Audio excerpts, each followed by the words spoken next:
दोस्तों नमस्कार और आपका अपने YouTube चैनल जी के वीडियो में दोबारा स्वागत है। तो दोस्तों हम बात कर रहे थे राजस्थान में लोक देवियों के बारे में, जिसमें हम बात कर चुके हैं बीकानेर और जोधपुर में लोक देवियों के बारे में बात कर चुके हैं। और अगले वीडियो में हम इसमें बात करेंगे जयपुर के अंतर्गत आने वाली लोक देवियां। ठीक है दोस्तों, तो जयपुर के अंतर्गत कौन कौन सी लोक देवियां आती है उनकी बात करें।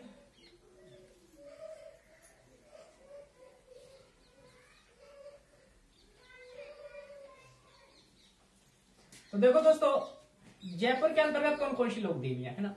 तो सबसे पहले शिला माता कौन सी है?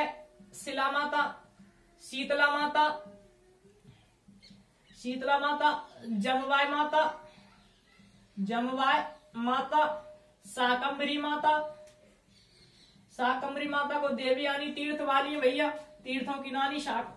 और इसके अलावा नकटी माता, नकटी माता और छींक माता है ना।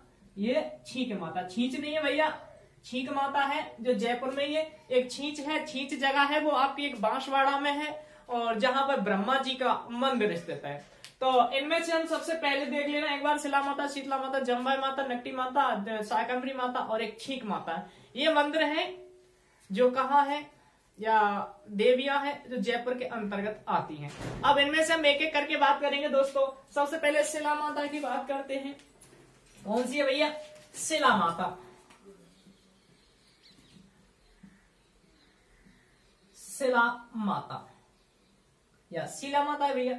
मंदिर है इनका आमेर में, जगह है जलेब चौक है ना, जलेब चौक। और ये जलेब चौक कहाँ है? आमेर। और आमेर कहाँ भैया?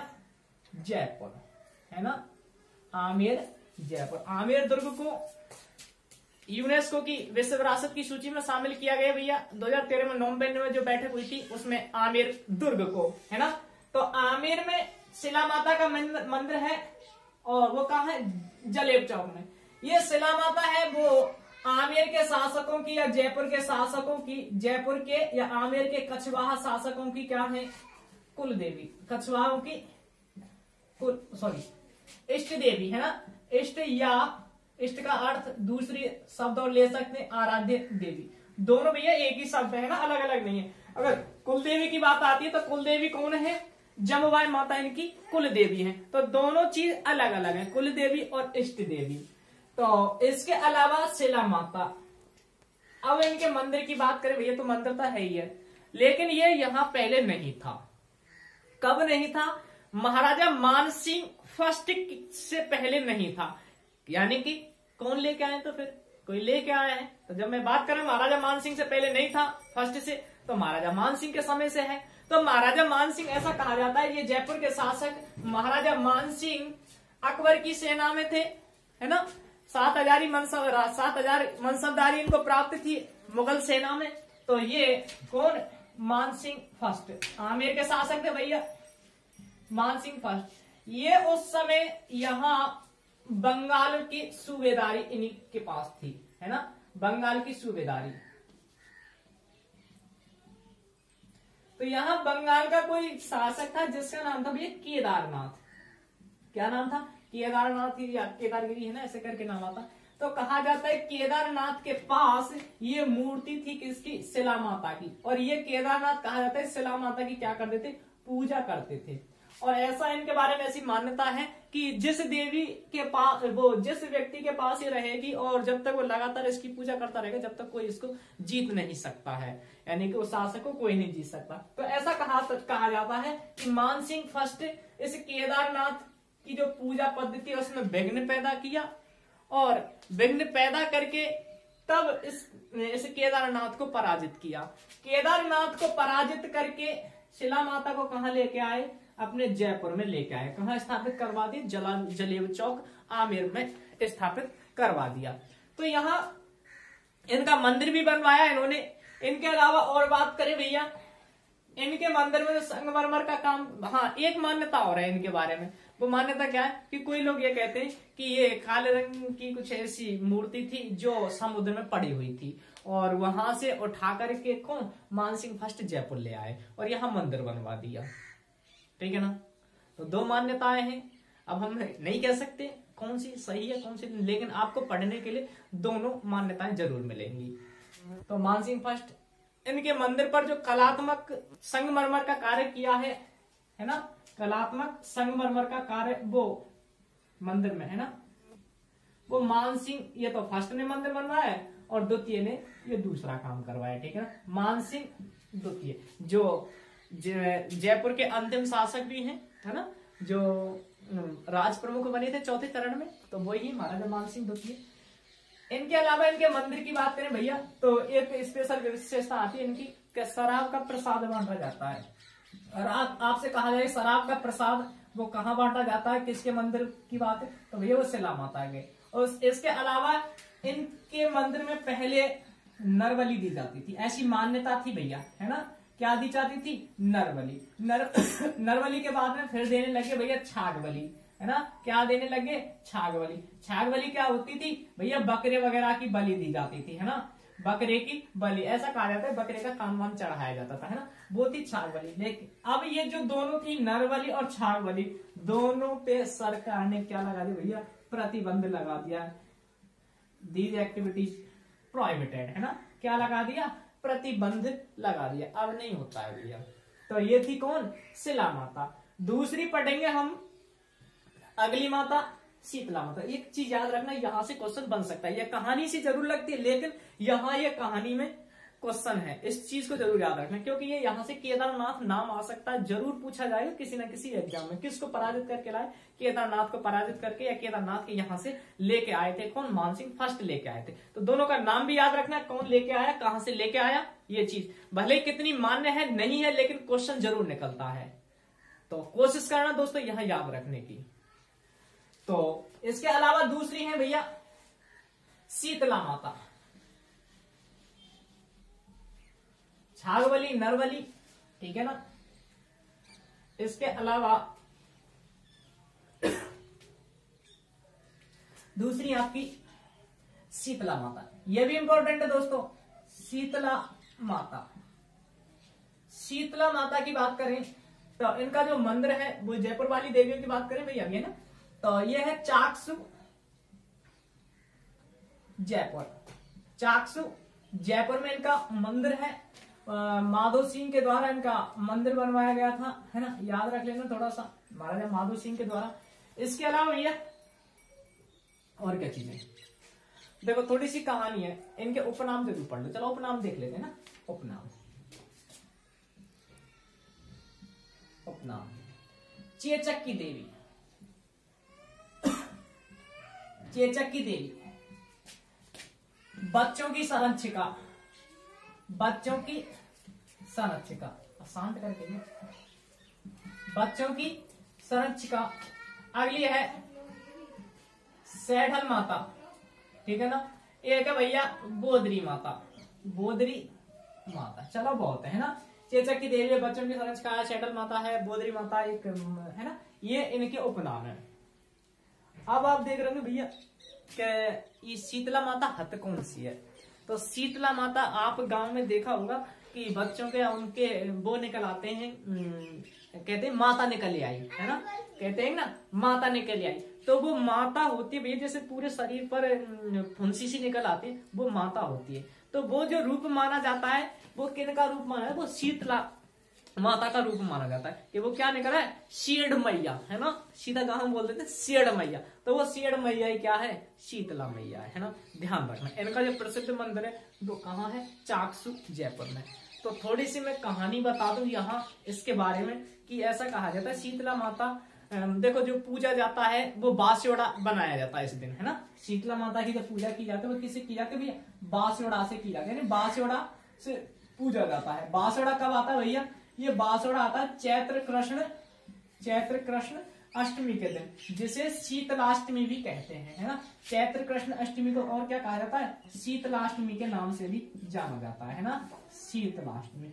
इस चैत्र कृष्ण अष्टमी या शीतलाष्टमी के दिन एक मारवाड़ में घुडला त्योहार भी मनाया जाता है, घुडला नृत्य भी किया जाता है, जिसको संरक्षण प्रदान किया जा रहा है रूपायन संस्थान बोरुंदा के संस्थापक निदेशक थे कोमल कोठारी, है ना, उनके द्वारा दिया गया था। तो वो नृत्य है ना। तो और यहाँ हम बात करें चैत्र कृष्ण अष्टमी शीतलाष्टमी, है ना। और इस दिन बांसुड़ा से किनकी पूजा की जाती है? शीतला माता की पूजा की जाती है। यानी कि शाम को भोजन पकाया जाता है और शुभ है तड़के सुबह ही इनकी पूजा उस शाम को बनाए भोजन से की जाती है। तो ऐसा क्यों है भैया? और आपने देखो छाछ राबड़ी वगैरह है, ऐसी चावल वगैरह ऐसे बनाए जाते हैं जो सुबह पूजा की जाती है। तो दोस्तों इसके बारे में थोड़ी सी कहानी आती है, वो जानना जरूरी है। एक ऐसा कहा जाता है कि एक बार ये देवी मैया या शीतला माता नगर की गलियों से गुजर रही थी या शहर की गलियों से गुजर रही थी, तो किसी ने ऊपर से गरम चावलों का जो पानी था वो ऊपर से डाल दिया। तो डालने से क्या है कि इनका शरीर है वो पूरा जलने लगा, फफोले पड़ गए थे। तो उसके बाद में कहा जाता है ये जगह जगह गई लेकिन किसी ने इनकी सहायता नहीं की माँ की। तो एक गांव के बाहर कोई कुम्हारिन का घर था, झोपड़ी थी, तो वहां जाकर के पहुंची तो उससे हेल्प मांगी कि कुछ ऐसी ठंडी चीज हो जिससे मेरे को आराम मिल सके, ऐसी दे दो। तो कहा जाता है कि उन्होंने, उन कुम्हारिन ने इनके लिए छाछ वगैरह या राबड़ी वगैरह ऐसी यानी कि ठंडी चीजें इनके शरीर पर लगाने के लिए और खाने के लिए दी। उससे माँ को आराम मिला। जब आराम मिला तो उन्होंने, माँ ने उस कुम्हारिन के लिए वरदान दिया कि जब तुम पे संकट आएगा, विपत्ति आएगी तो मैं तुम्हारी सहायता अवश्य करूंगी, ऐसा कहती है माँ। तो कहा जाता है कि जब वो चली गई तो दूसरे दिन उनके गांव में आग लग जाती है, उस नगर में आग लग जाती है और कहा जाता है कि सभी के घर जल गए, लेकिन एक घर बचा था। और वो एक घर किसका बचा था दोस्तों? उसी कुम्हारिन का घर बचा था जिसके घर पे शीतला माता रुकी थी। तो नगर का राजा वगैरह वो आता है, उनसे पूछता है कि क्या भाई सारे घर जल गए, तेरा ही घर क्यों नहीं जला भाई, क्या कारण है, कुछ गड़बड़ है? मान के महाराज गड़बड़ तो कुछ नहीं है, प्रकृति की बात है ये तो, लेकिन एक बात जरूर है जो मैं आपसे छुपाऊंगी नहीं। कौन सी बात है? कि कल मेरे घर पर एक लड़की सी आई थी और वो ऐसे ऐसे वो ज्यादा जल गई थी, उसके लिए मैंने दही छाछ राबड़ी वगैरह दी तो उसको आराम मिला था, तो वो मेरे लिए ऐसा कुछ वरदान देके गई थी सुरक्षा का। तो ऐसा कहा जाता है कि उसी दिन उस राजा ने वहां घोषणा कर दी नगर में कि आज के बाद से हर शीतल अष्टमी यानी चैत्र कृष्ण अष्टमी के दिन शाम को यानी कि भोजन बनाया जाएगा और सुबह उस देवी की पूजा करके उसके नाम से भोजन खाया जाएगा, यानी कि बासा भोजन करके खाया जाएगा। तो आप सब जानते हैं क्या बनता है, ताजा भोजन बनता है शाम को, आपके चावल या वो बनाए जाते हैं, उसके बाद में सुबह दही छाछ राबड़ी वगैरह उससे उनको खाया जाता है। तो वो कौन है? इस शीतला माता के ही से ही संबंध है। तो दोस्तों कहानी कितनी ऑथेंटिक है कितनी नहीं है, लेकिन मजा जरूर आता है सुनने में और पढ़ने में मजा जरूर आता है। ठीक है, तो क्योंकि अगर आपने लोक देव या लोक देवता पढ़े फिर भी मजा नहीं आया तो फिर बेकार है। तो वीडियो पूरी देखा करें। तो आगे चलते भैया, इनका जो मंदिर, इनका मंदिर है वो ये सुहाग मंदिर के नाम से जाना जाता है। क्या कहा जाता है? सुहाग मंदिर के नाम से जाना जाता है। सुहाग मंदिर, और इनके मंदिर में जो पूजा होती है भैया वो किसकी पूजा होती है? यानी खंडित रूप में होती है। किस रूप में? खंडित रूप में पूजा। और भैया ये एकमात्र देवी है, ऐसी एकमात्र देवी है, एकमात्र देवी जिनकी खंडित रूप में पूजा होती है। खंडित का मतलब टुकड़ों में पूजा होती है, और कोई सी देवी नहीं है जिसकी खंडित रूप में पूजा की जाती है। और एक है देवता, कौन से? बेड़ेश्वर धाम वाले। कौन? बेड़ेश्वर धाम वाले आपके महादेव जी है ना। बेड़ेश्वर कौन है? वो है बेड़ेश्वर धाम, नवाटापुरा, आसपुर तहसील, डूंगरपुर में। वो है आपके जिनकी खंडित रूप में पूजा की जाती है, शिवलिंग है। और ये खंडित रूप में किनकी है? शीतला माता की पूजा की जाती है। ये किन की कुल देवी है भैया? ये कुम्हारों की कुल देवी है। किन की? देखो कुम्हारों की कुल देवी। देखो कहानी से कितनी चीजें याद होंगी, कहानी से बहुत चीजें याद होंगी, क्योंकि भैया उन्होंने ही तो इनकी रक्षा करी थी देवी की, तो उन्हीं की देवी है, उन्हीं को वरदान मिला है। अब भैया कुम्हार अधिकतर क्या रखते हैं? गधे रखते हैं, ठीक है ना। क्या रखते हैं? गधे रखते हैं ना, वो सामान वामान ढोने के लिए जो भी है ना। अब तो टाइम चेंज हो रहा बहुत है ना, चेंज हो गए, लेकिन जो है वो पढ़ना पड़ेगा ना। तो ये इनका भाई, अब माता का वाहन क्या होगा? शीतला माता का इनका जो वाहन है वो यही है ना, क्योंकि वो इनसे संबंध है, ये इनका वाहन हो गया। इसके अलावा भैया ये क्या बनाते हैं? वही कुल्ली, सकोरी, ये तो बनाते हैं, जिनको मिट्टी की कटोरी कह सकते हैं ना। तो मिट्टी की कटोरी, तो भैया मिट्टी की कटोरी को क्या मतलब है? मिट्टी की कटोरी ये इनके है भैया क्या? प्रतीक चिन्ह। ये शीतला माता का क्या है? प्रतीक चिन्ह है। ठीक है भैया। और इनका जो मंदिर है वो ये सुहाग मंदिर तो है ही है। इसके अलावा जो खेजड़ी का वृक्ष है ना, खेजड़ी का वृक्ष है, उसको सुहाग मंदिर वो शीतला माता का ही रूप मान करके पूजा जाता है। तो शीतला माता का रूप किनको माना जाता है? खेजड़ी को। गोगा जी भी उनका मंदिर कहाँ या थान वो खेजड़ी वृक्ष के नीचे ही बनाया जाता है। ये भैया गधों की देवी, गधाएं का वाहन होता है। गधों का सबसे बड़ा मेला कहाँ लगता है भैया? गधों का मेला लगता है लूणियावास जयपुर में लगता है। कहाँ मेला? लूणियावास जयपुर। माघ शुक्ल सप्तमी को इनका मेला लगता है। वैसे सौरसेन 12 में भी गधों का मेला लगता है, तो वो चीज भी आप याद रख सकते हैं। तो बाकी की जो जयपुर की और देवियां उनको हम बाद में पढ़ेंगे। तो दोस्तों अगर वीडियो हमारी अच्छी लगे तो हमारे चैनल को जरूर सब्सक्राइब करें, लाइक करें, कमेंट करें और पूरा देखें, जरूर देखें। जय हिंद, जय भारत, धन्यवाद।